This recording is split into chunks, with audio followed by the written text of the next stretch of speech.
Welcome back to the Second Revival, where again we have another exciting thing on the desk. So I have here a PS5.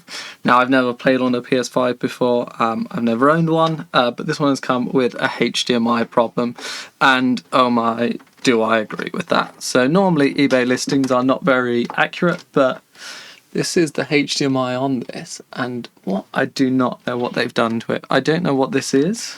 I don't know if it's glue or what, but that is,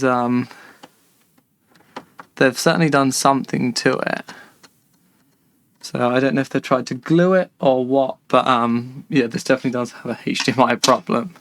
So I'll bring the scope round and you'll be able to see this hopefully a bit clearer as well, because the pins are also very broken. So if we go to the scope and we can bring this in, and hopefully you can see that there, the sort of like missing a lot of the inside, and the pins are just sort of floating around loosely. So I'm surprised it sort of worked as long as it has done, but clearly that needs to come out and get replaced, and then hopefully we might be able to clear up some of this, whatever this is, as well. So what I'll try to begin with, I'll try just get some IPA underneath it, because IPA tends to kind of lift glue up, or at least like the kind of glue you get in a glue gun. If this is sort of like super glue, then I don't think there's going to be a lot we can do with it. But let's see if we can try and lift some of this. Okay, so it's sort of coming up, but not easily. So we need to get this replaced either way. So step one is get inside this now.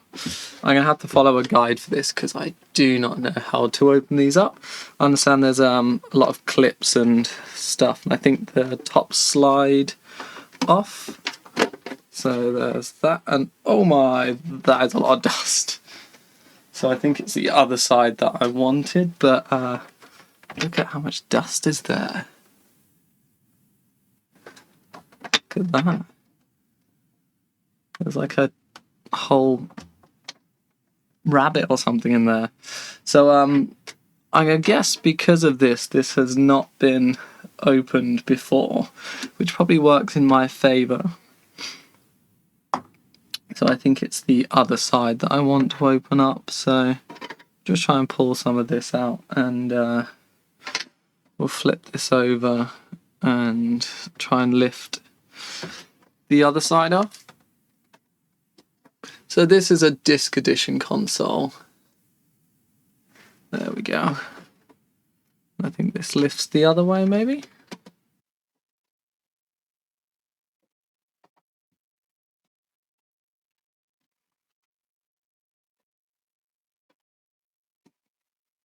There we go, and there's the other side. Okay, it looks a bit cleaner in here, and one thing that's quite positive by looking is this, I believe these are like the warranty stickers, and they do not look like they've been removed at all. So I think I am very much the first person in this, which is helpful, but we'll continue through this guide.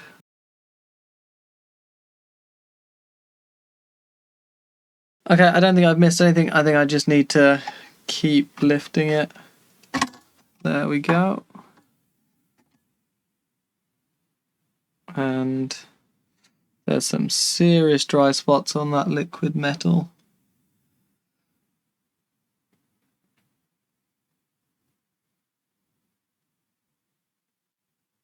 So the resistance we got there is just from the big thermal pad there.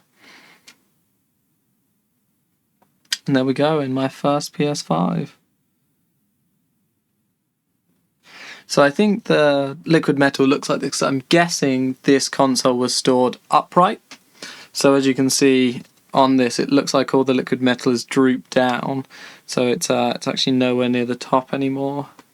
But what we care about is this here. So we're going to move this base and heatsink and stuff out of the way, and we'll redistribute some of that liquid metal once we come to put it back together.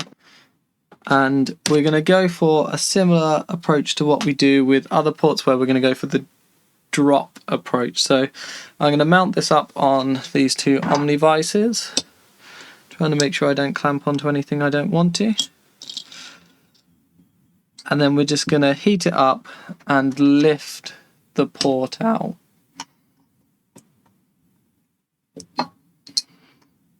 So this is probably going to take a lot of heat because there's a big ground pad on this. So we're just going to take our iron. We're slightly off the edge of the table here. I'll move around to the microscope.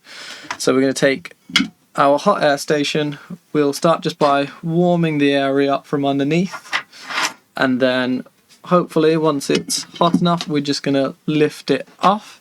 And then we'll do the same with the replacement port. So to begin with, we'll just find the replacement port, and I think we'll just prepare one of these ready so that we're all there and we're not waiting. So these look perfect. So I'll just turn my iron on quickly, let that heat up. And what we'll do with this, we'll add a bit of flux to the bottom of these, and then we'll run our iron across it, and that will help it to connect once it comes to actually putting it on, because the solder will want to connect to itself. So there we go. There is the PS5 HDMI port.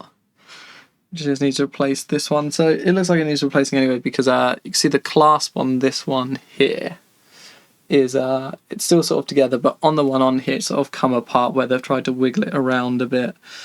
So I'm just going to do this just off to the side here. We'll just run that along the end. It's quite cold up here, so that's quite thick. And just going to get some solder on my iron, and I'm just going to run that along.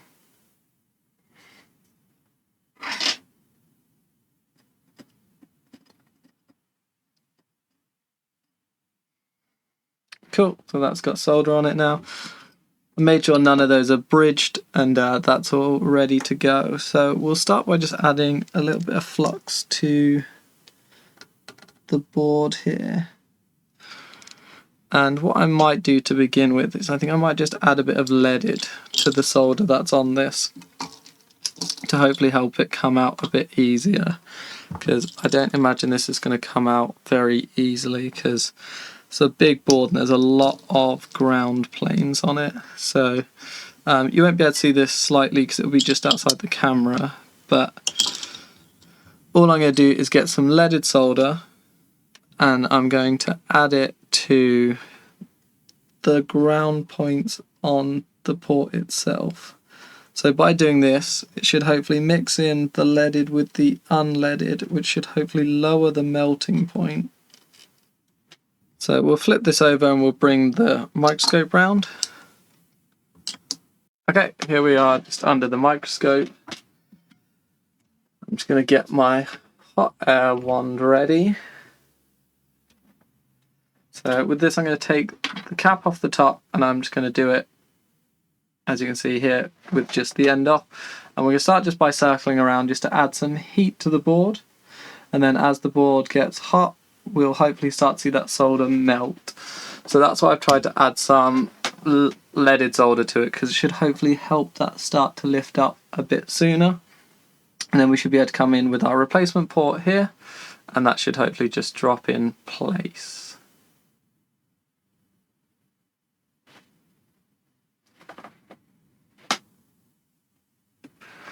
So we're going to do this at 450 degrees, and we'll try an airflow speed of, we'll go as high as we can, I imagine.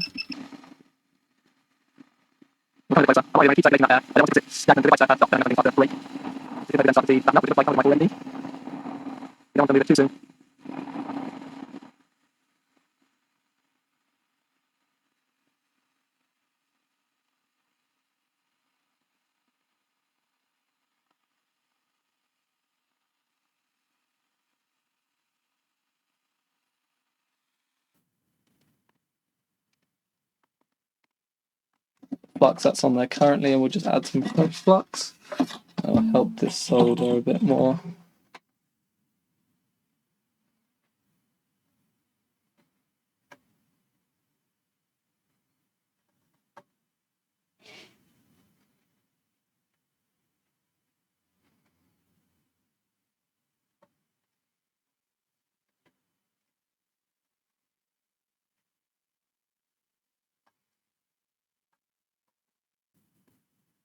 There we go. If we've got too much, we'll just grab our lead again, and we'll try and really fill these round holes. We want to turn that line a little bit.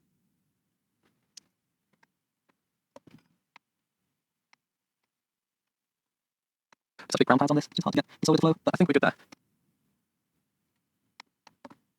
Amazing, so we'll do exactly the same thing again, but in reverse, and we're just going to drop it in. Now, make sure I don't do anything foolish and grab the wrong port, because here is the old port. You can see quite clearly how knackered that is now, compared to the good port that's there. There's the new one. So the good port is all prepared. You can see there's some solder on those pins, and we're going to come in when it's hot and just drop that in place there. So we do exactly the same, but in reverse. It should hopefully melt a bit sooner now because of the leaded solder.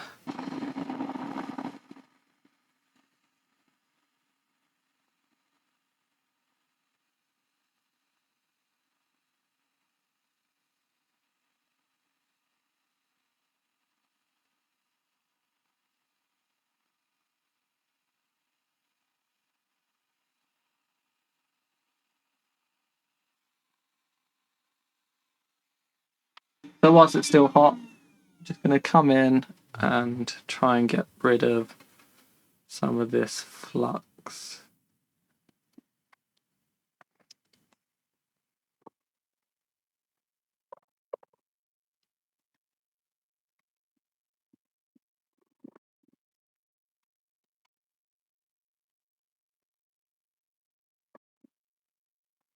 Okay, let's get this up and we'll take a look at how those pins look.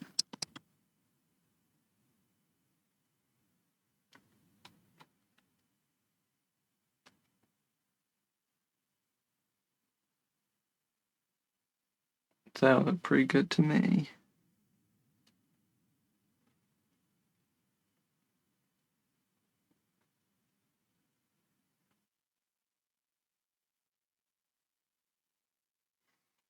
Nice.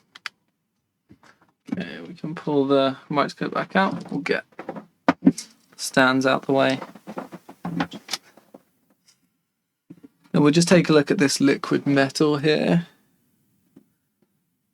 So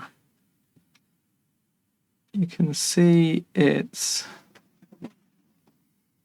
all a bit all over the place. So I think what we do with this is if we get some IPA on a cotton swab, it shouldn't stick to it. And I think what you can do with it is sort of ball it back up.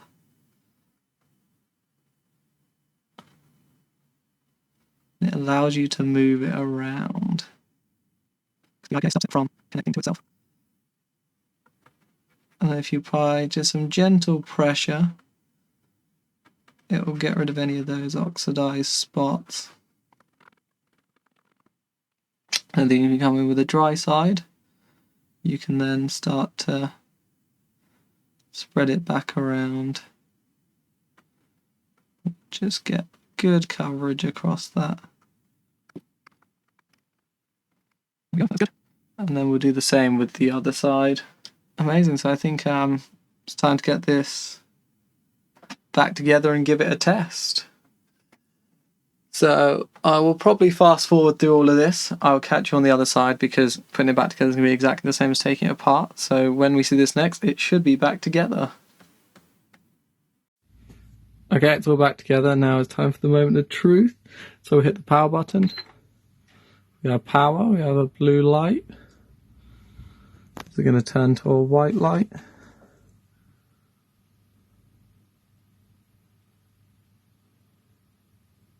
Okay, we have a white light, but nothing on the screen yet. Am I on the right one?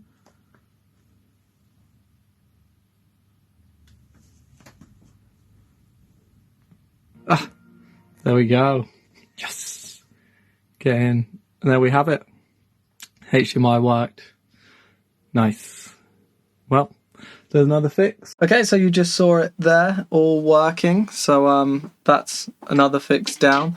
Nice easy one, just replacing the HDMI there went quite easily with the drop method. And again, another big shout out to Joey Does Tech on that because it really does make a big difference doing it that way. Obviously this thing had a bunch of dust in it, so we pulled all that out as well. thanks for watching. Let's get this up then. So that makes that 3 fixes to 0 no fixes. Amazing. Thanks. See you in the next one.